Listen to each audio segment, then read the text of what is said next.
Welcome back to March or Die. I'm the Stress Master. Thank you guys for joining me. I really do appreciate it. Let me turn this up a little bit. It's raining outside, so there's going to be some noise. It's nighttime. It's raining yet again here in California. We had rain for, seems like 3 or 4 weeks straight. We had some breaks in between, but now it's raining again tonight.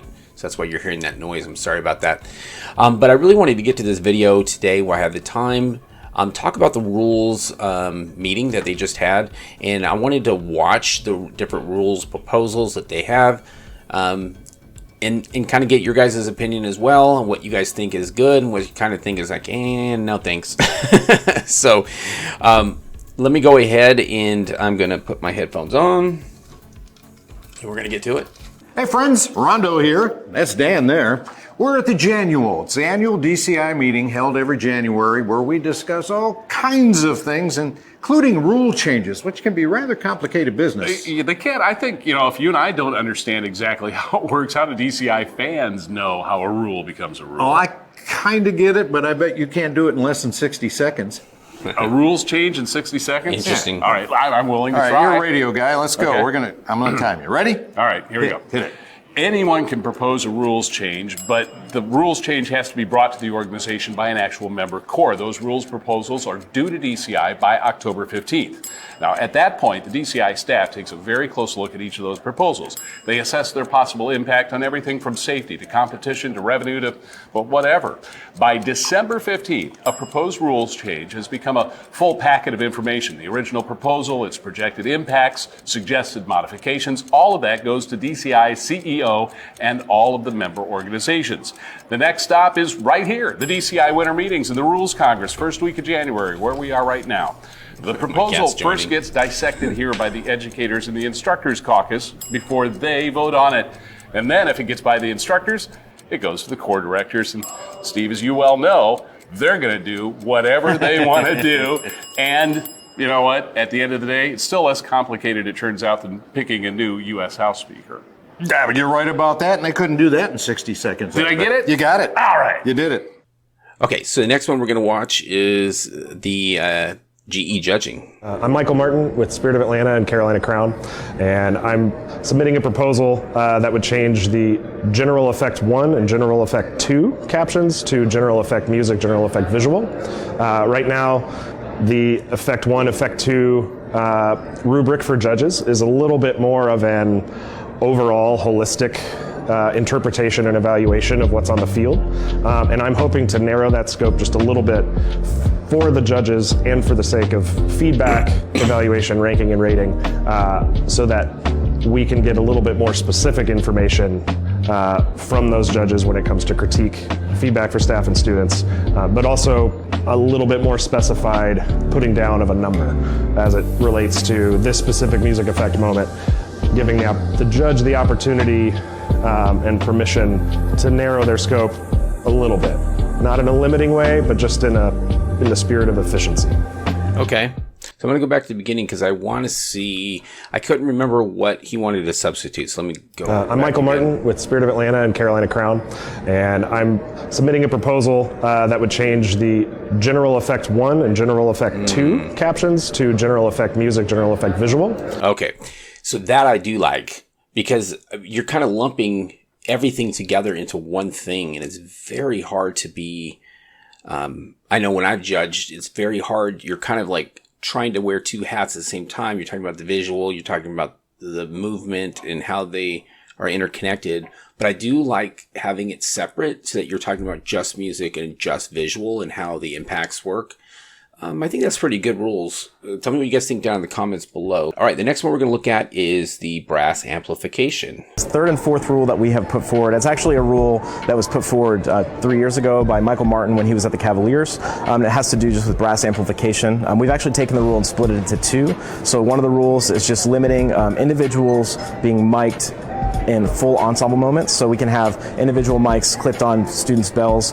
They cannot be reinforcing the ensemble in full ensemble moments. The second part of that, which would be the fourth rule, is no sampling of brass. So you can't record someone playing anything, a brass line or whatever, and then play that as a sample electronically. We want anything that's coming out of the electronic speakers and through the electronics layering to be not reinforcing or doubling what's already being played and sound like brass players, if that makes sense. That way, if a judge or someone sitting up in the stands, they're hearing the acoustic players play, they're not hearing that material being played through the speakers in full ensemble moments. Okay, I'm going to take my headphones off for this one. So, I'm wondering if they're really referencing like Bluecoats and stuff, because they one show, God, what was it, 2017, when they did the looping stuff, and then they kind of been adding kind of things they did in, was it 15? Maybe it was 15. I can't remember what year. But anyway, it's the year they did looping, and then the next year they did looping, and then I think Boston actually in 2021, they did some sort of, and this is when we didn't have the competition stuff going on, they did some sort of looping as well. Or pre-done, like, snare, no, it's tenor feature, and they had it like playing on top of it, something like that. So, I mean, I understand why they're saying that. I mean, amplification though, I mean, during ensemble moments, I get the point of it, but I mean, I don't know. I don't quite know how I feel about that one. I'm going to think about that, but tell me what you guys think in the comments, because that's an interesting one.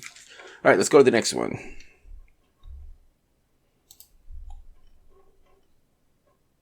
All right, so the next one we're going to look at is pacing of evaluation. I haven't even seen this one, so let's see what this is about. Hi, my name is Jason Robb. I'm the program coordinator with the Madison Scouts, and I'm going to talk about some of the rules that we're posing this weekend at the DCI Annual.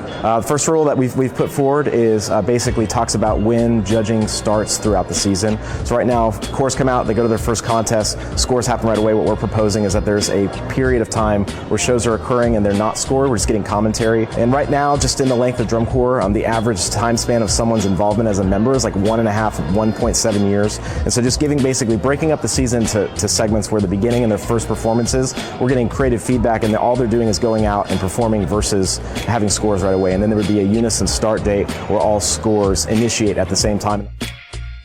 All right, so I have some thoughts on that one. I don't like that. I think I get the point of it. We used to have evaluation shows, but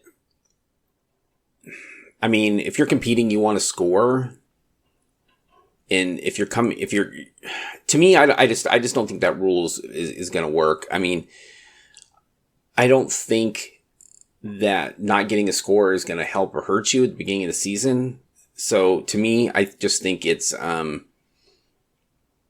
don't know. I think that one is just a no-go for me. I don't think it's helpful. I don't think it helps you at all. Evaluation. We used to do an evaluation show where it wasn't scored, and I didn't like that. You need to get a score. Scores aren't everything, but they do help you kind of gauge your progress. That's just my thoughts on it. Tell me what you guys think in the comments below. Okay, so the next one we're going to look at is the brass ensemble judges. The rules proposal that I'm submitting is adding an upstairs ensemble judge specific to the brass caption. That number would be folded into the field brass score and averaged to create an overall brass caption rank and rate number. This would only be at regionals and at championships. I'm also advocating that this judge replace the current second music analysis judge. And the spirit of this is not purely but largely for sampling, because asking one judge to stand in the two viewing areas and not cross the sideline onto the field to sample 70 to 80 kids, I think is a little bit disingenuous in terms of the spirit of what this caption is all about. And in my opinion, if we're going to have captions that we're ranking and rating, we should be evaluating them in as efficient a way as we possibly can. So the upstairs brass judge, listening to things through the speakers, things that are amplified, yes, acoustic, yes, but appreciating and evaluating the entire brass ensemble rather than just these kids here, these kids here. Between the two of them, I feel like we get a really accurate and honest assessment of what these incredible brass lines are doing. All right, I want to go back to the beginning because I kind of missed part of what he said. Is adding an upstairs ensemble judge specific to the brass caption. That number would be folded into the field brass score and averaged to create an overall brass caption rank and rate number. This would only be at regionals and at championships. I'm also advocating that this judge replace the current second music analysis judge. And the spirit of this is... Okay, so I get what he's saying. Sorry, I had to listen to it twice, but so basically it's just replacing the judge with a specific brass caption judge. So to me that makes sense because you should, I mean, and I know they're trying to lump everything together as a overall musical score, but to me, yeah, like what he's saying is if you're going to rank brass, you need to have it brass caption specific. So I agree to that one. Tell me what you guys think in the comments below, but I totally agree to that. All right, so the last one we have is competition times. So here we go. Another rule that we're proposing this year, the DCI Annual, talks about show length. So a big battle in DCI right now is just the cost of touring. So one of the things we've talked about is just the length of shows. Right now, basically the window's 10 to 13 minutes. We're proposing that we cut that down to shorter. And the idea is that every minute in the length of the show, there's costs associated to it. How long do we have to teach it? How much time do we need to be in a place to learn and produce it? And also just in terms of how long are the shows that we're going to put on as a whole organization as DCI. So we're just proposing that we limit the shows to be shorter, and the biggest factor in all of that has to do with overall cost. There's some other byproducts, student safety, student health, and those type of things too. That's basically the gist of that proposal. Okay, interesting. Okay, so a lot to chew on there. So the first one, and I'll try to put these up somehow, is GE judging. And then brass amplification, pacing evaluation, brass ensemble judge, competition time. So lots of different ones. I'm sure there's more than that, but that's the ones they highlighted. I mean, I understand you kind of need to, you need to change things up from year to year. You can't just do the same things over and over again.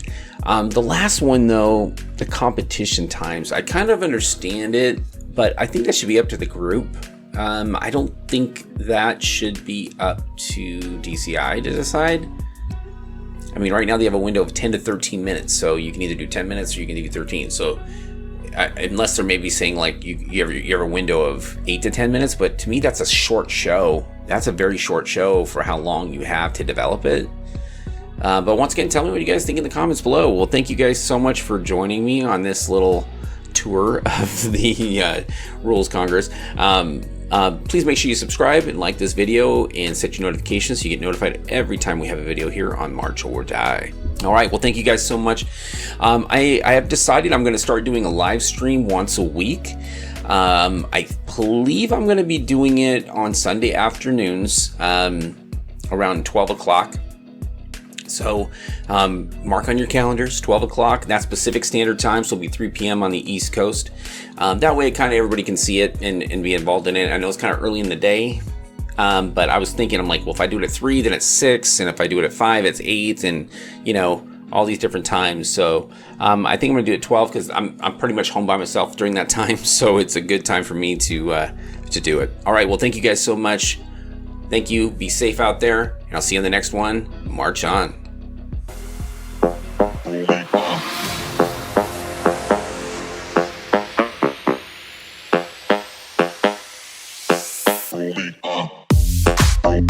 up.